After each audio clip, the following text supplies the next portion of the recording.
Hello mga mare! Ngayon, papakita ko sa inyo kung gaano kahirap maging isang live selling mga mare ko. Kasi akala ng iba, madali lang po ang pagla-live.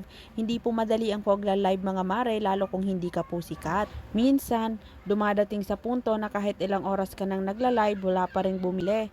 Pero hindi dapat tayo sumuko mga mare. Kailangan nating lumaban kasi ganun talaga ang buhay mga mare. Hindi madaling kumita ng pera lalo na sa panahon ngayon. Kaya dapat wag tayong susuko kahit anong hamon ng buhay sa atin mga mare ko. Kaya sa kapwa ko online selling, laban lang tayo hanggang maabot natin ang mga pangarap natin sa buhay.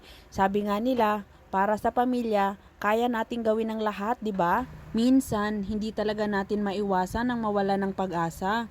Pero lagi nating tatandaan na kung hindi natin gagawin ang lahat, hindi natin maaabot ang kung ano man mga pangarap natin.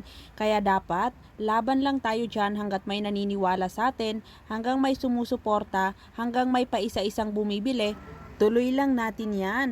Kaya sa mga kapwa ko online selling, sama-sama tayong tuparin ang ating mga pangarap. Hindi man ngayon, alam kong darating ang isang araw na matutupad natin lahat ng pangarap natin para sa pamilya natin.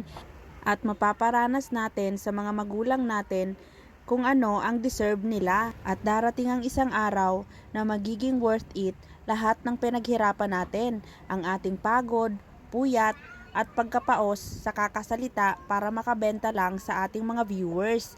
Kaya, huwag tayong susuko dyan. Laban-laban lang tayo dyan guys. Habang may buhay, may pag-asa. Kaya, huwag tayo dyan susuko.